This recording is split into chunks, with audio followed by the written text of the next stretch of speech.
Surga itu kalau orang itu bisa menyurgakan hatinya sendiri. Neraka adalah orang yang tidak bisa menahan dengan emosinya sendiri. Itu loh surga dan neraka. Tapi kalau surga bayangan itu orang halu yang ngomong.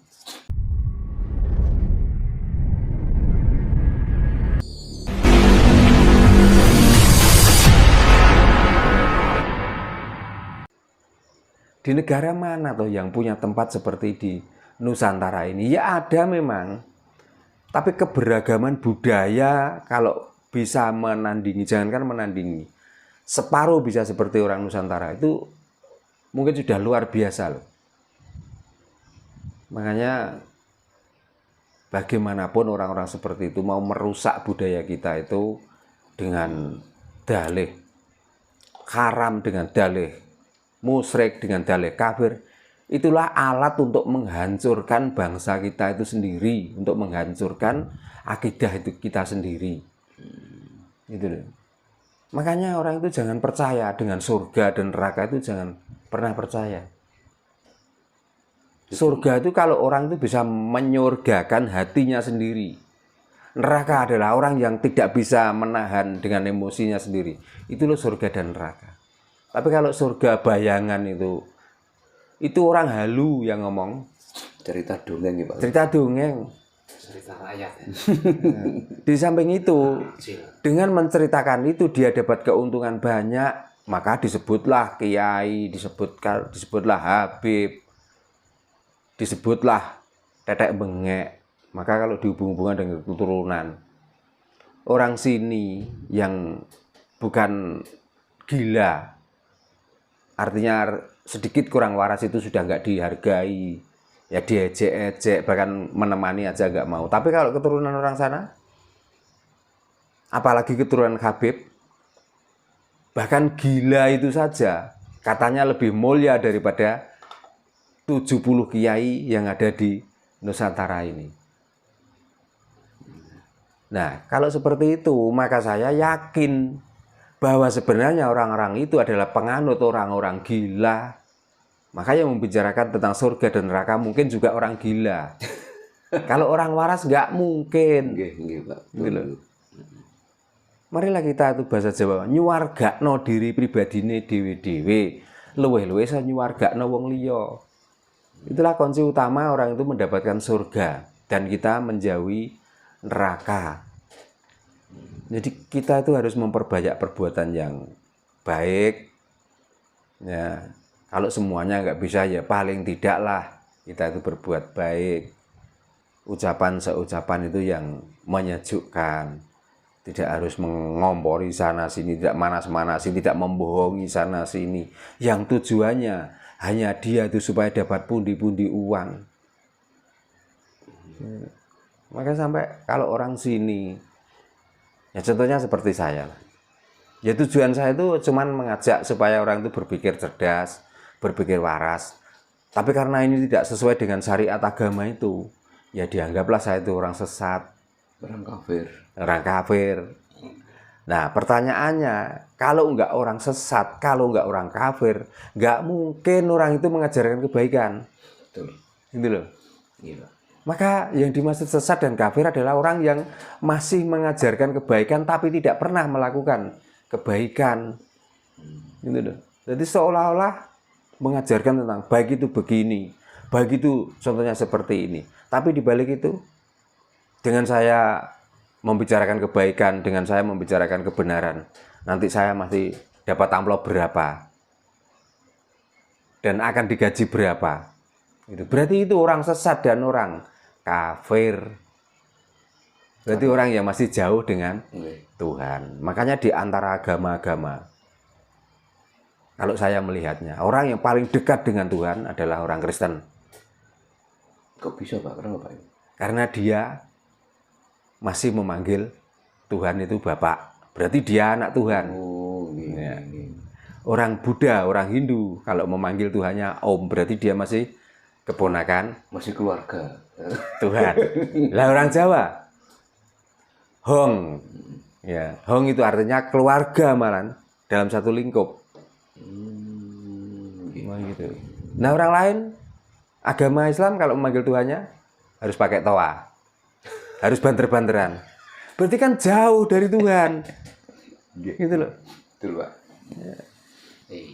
Ya makanya. Mbok kita itu waras. Gitu loh. Tapi orang yang memanggil Tuhannya Bapa ya dianggap, wah nanti Tuhan tuh punya anak. Orang yang panggil Tuhannya dengan Om, ya nanti dikira mas macam-macam lah. Dianggap orang yang tidak tahu tentang Tuhan. Hanya dia sendiri yang tahu tentang Tuhan. Tahu tentang Tuhan kok manggilnya pakai toa, berbeki wong pisan. Berarti kan jauh dengan Tuhannya. Berarti nggak tahu Tuhannya. Gitu loh. Maka orang Jawa itu karena sudah tahu bahwa inilah Tuhan, makanya berdiam diri semedi itulah kebenaran untuk mendekatkan diri atau kita sudah merasa dekat dengan Tuhan. Nah, kenapa kita nggak keluar-keluar, kita nggak gembor-gembor? Takut Tuhan bangun. Gitu loh. Kalau Tuhan itu sudah berbeken, ngamuk nanti gunung-gunungnya diletuskan, air lautnya dibuat tsunami. Terus mau apa lagi kita kalau Tuhan sudah murka? Makanya memanggil selalu Tuhan benar. Tuhan murka. Memanggil Tuhan itu nggak perlu gembar-gembor berak. Apalagi memanggil Tuhan dengan nyanyi. Nah itu loh. Mungkin saya membicarakan tentang ayo waras itu ya tentang seperti itu loh. Marilah kita tuh waras karena kita itu sebenarnya sudah bersama Tuhan. Dimanapun kita, jam berapapun sudah bersama Tuhan. Maka menyembah Tuhan tidak harus pakai waktu.